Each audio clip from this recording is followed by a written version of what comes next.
There is a wonderful scene in Harper Lee's novel, Go Set a Watchman, where Scout, who is now a very proper Jean Louise, is having a rather heated argument with her uncle, Dr. Finch. Now, I am not giving anything away to say that Watchmen is a story about race and awareness. Dr. Finch draws a somewhat elusive analogy, and Jean Louise, who is rather naive, reacts. "But I don't get the connection," she says. "That's because you haven't looked," he replied. And right after that, he uttered the line that I remembered even after I finished the novel: "You have never even opened your eyes." A little while back, I bought a new-to-me car that has blind spot detection on it. It flashes a strobe light at you if there's anything close to your car that it perceives you are about to hit. It is not a perfect system, I will tell you. I've very nearly started panic maneuvers to avoid my own garage, but by and large, it has helped me to avoid at least a few cars on Kelly Drive. It is a wonderful feature. But I've never encountered a blind spot detection system for real life.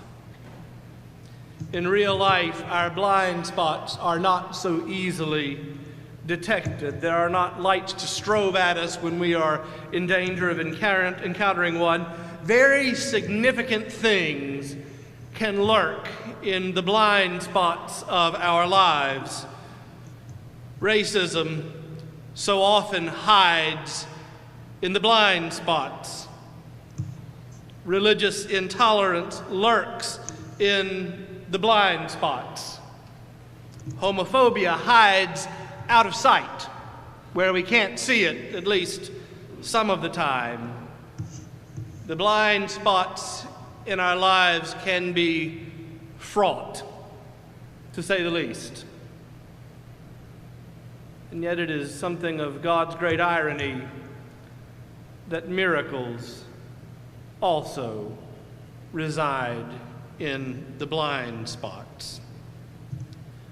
Our gospel lection for today has set us up to talk about miracles. Jesus is walking along with his disciples, and in Mark's version of the gospel story, this is the part where Jesus is about to turn toward Jerusalem. And we all know what happens in Jerusalem, because lurking in Jerusalem is the cross. It has been foreshadowed and hinted at throughout Mark's gospel narrative. We know that it is coming.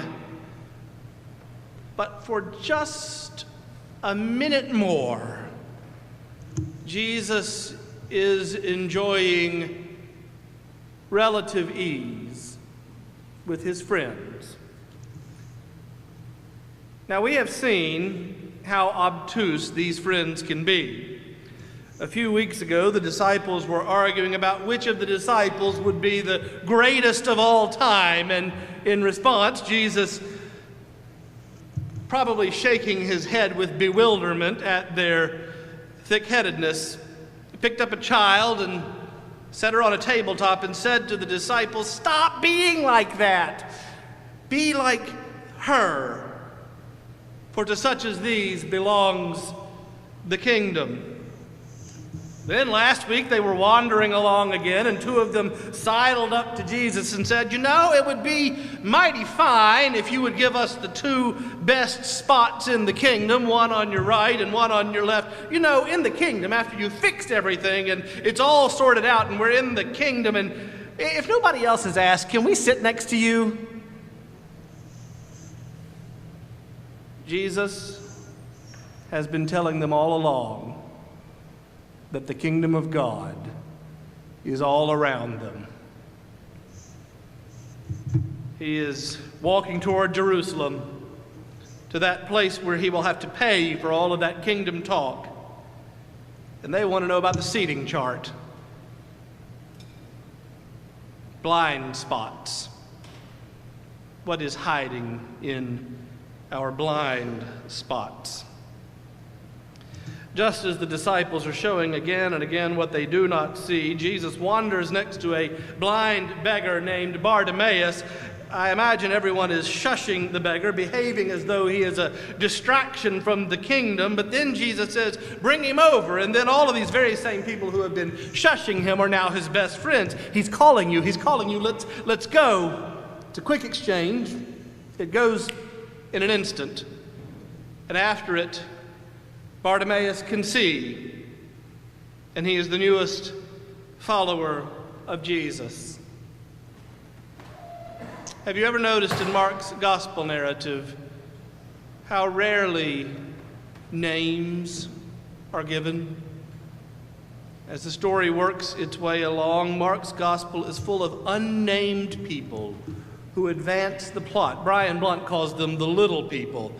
They are folks in Mark's gospel such as a woman with a hemorrhaging disease who is convinced that if she can only touch the hem of Jesus' garment, that she will be healed.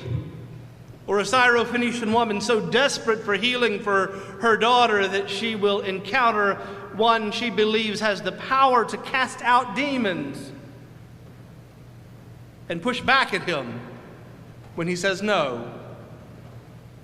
They are people such as a Gerasene demoniac possessed with demons and seeking healing. All of them advance the plot of Mark's gospel narrative, but none of them have names. Have you ever noticed that? And yet, in today's story, Bartimaeus has a name. In Hebrew, Bar just means son of. We see that in the Bible quite regularly, which leaves us with the remainder of his name, Timaeus, and that would have been encountered in a variety of different ways in the early church, but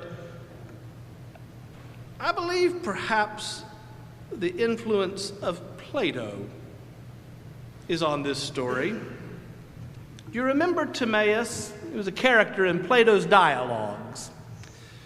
They were written a few centuries before Mark, and Plato wanted to show the goodness of the world. He wanted to understand the world, and so he sent an adventurer, Timaeus, out to encounter the world. And in Timaeus' telling about the world, it is concluded that it is the handiwork of a divine craftsman. And this is the key.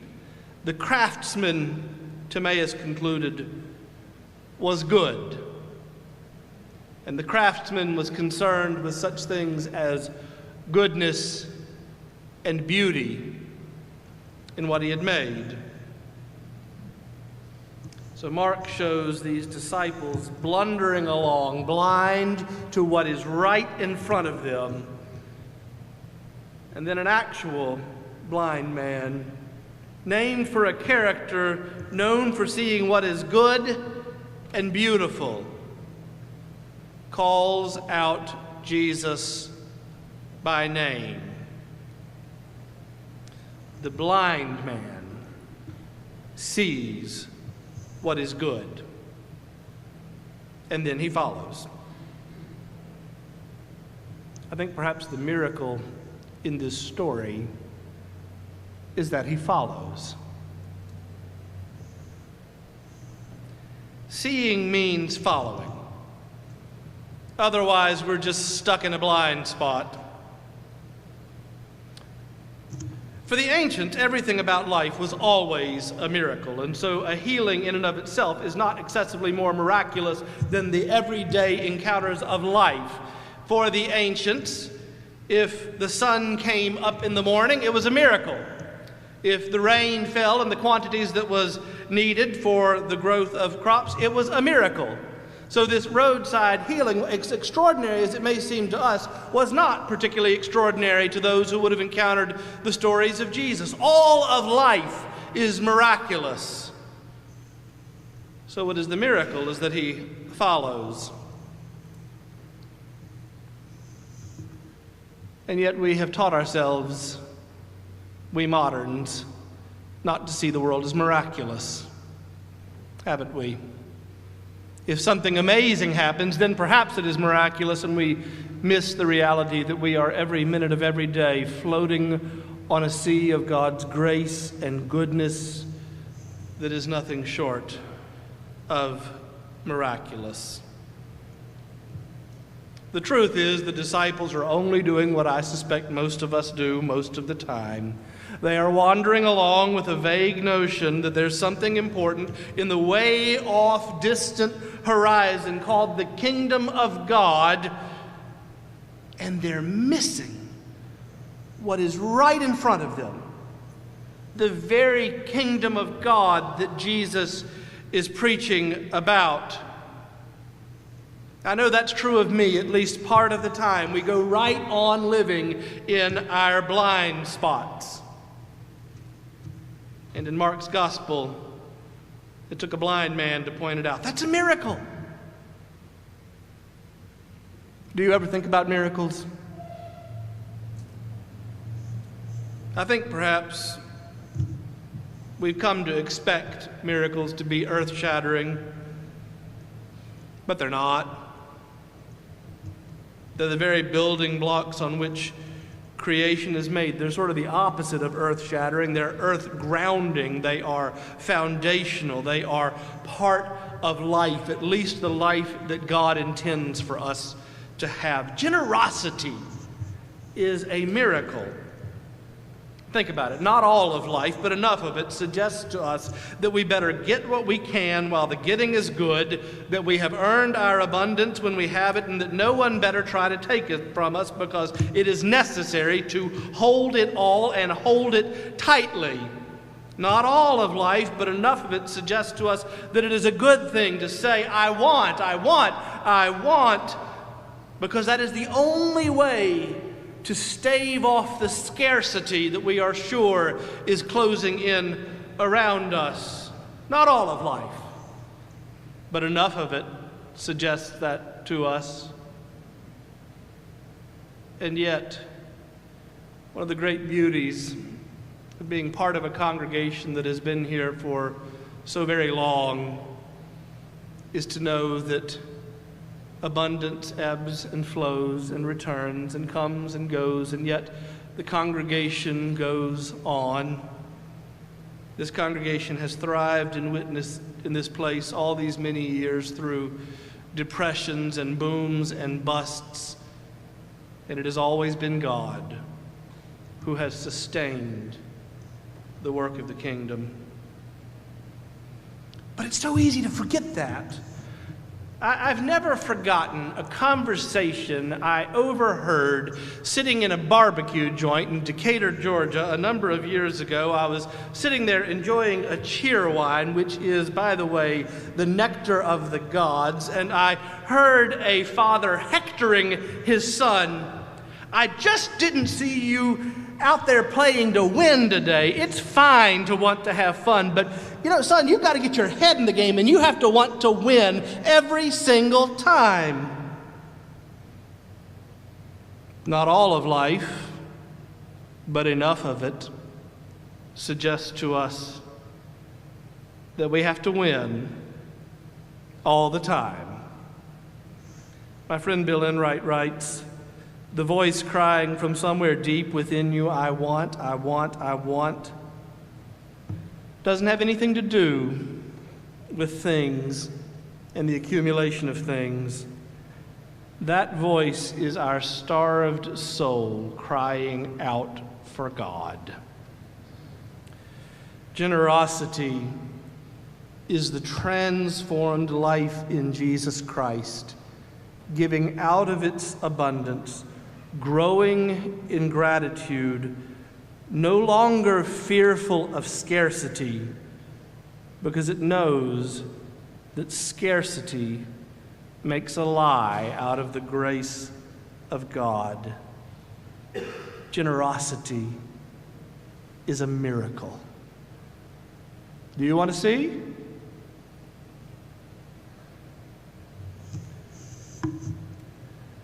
Having community in a world that seems literally hell-bent on dragging us apart from one another is a miracle.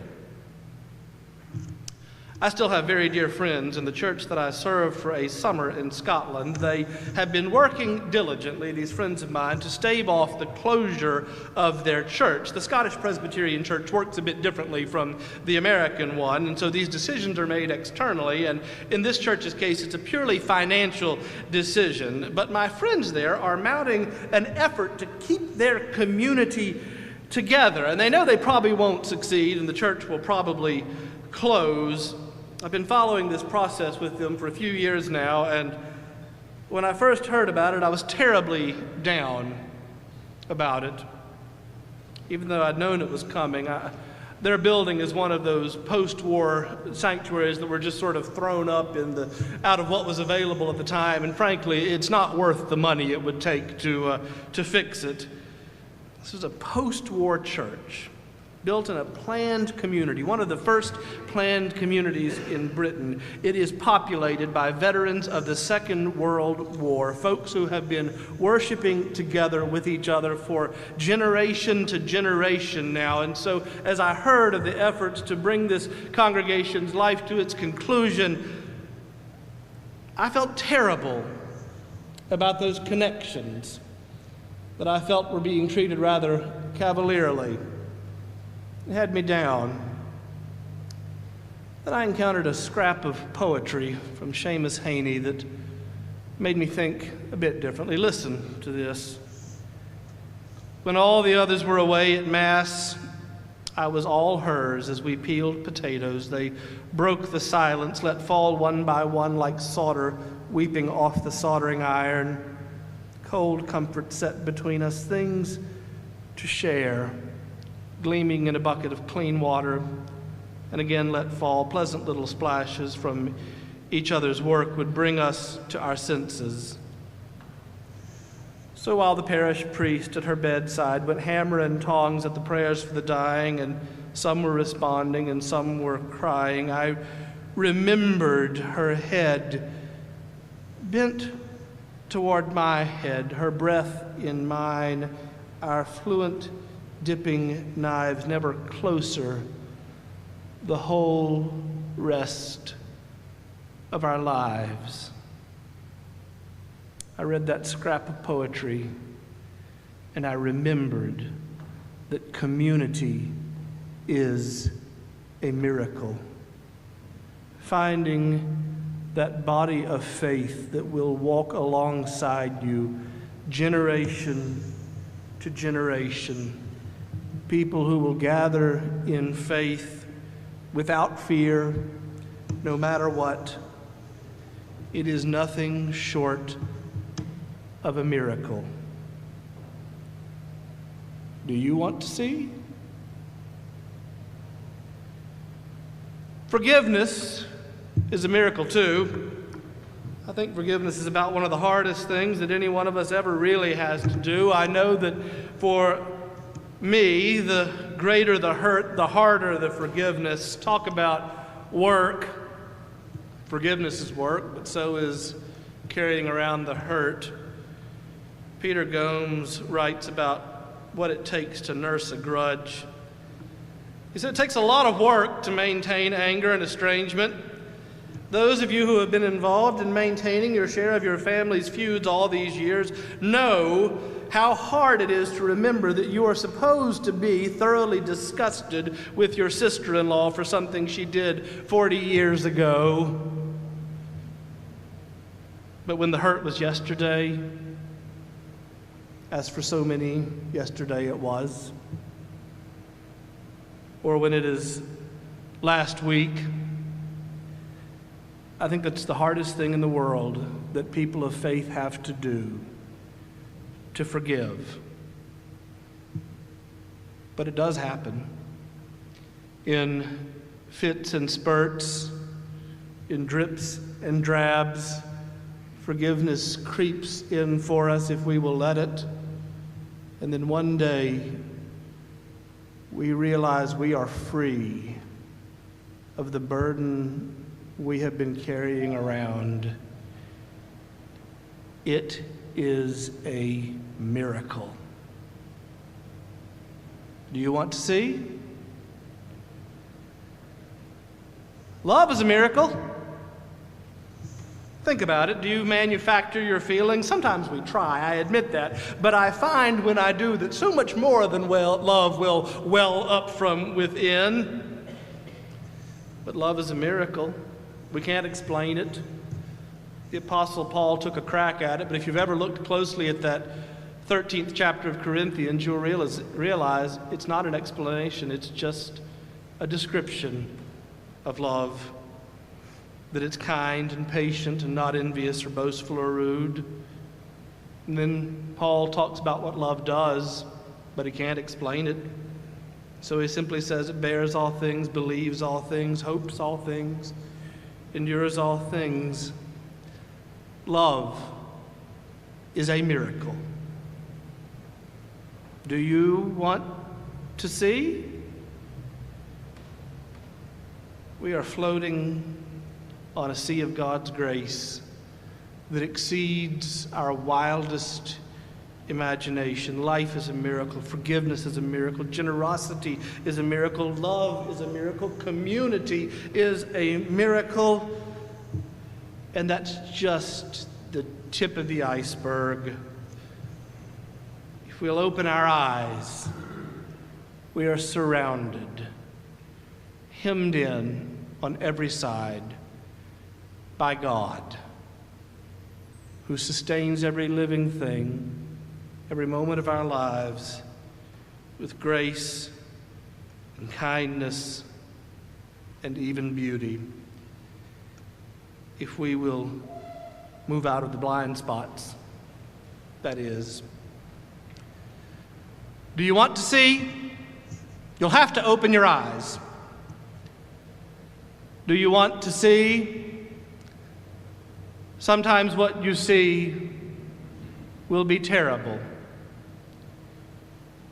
Do you want to see? Sometimes it will be beautiful. Do you want to see? You will have to follow. Do you want to see?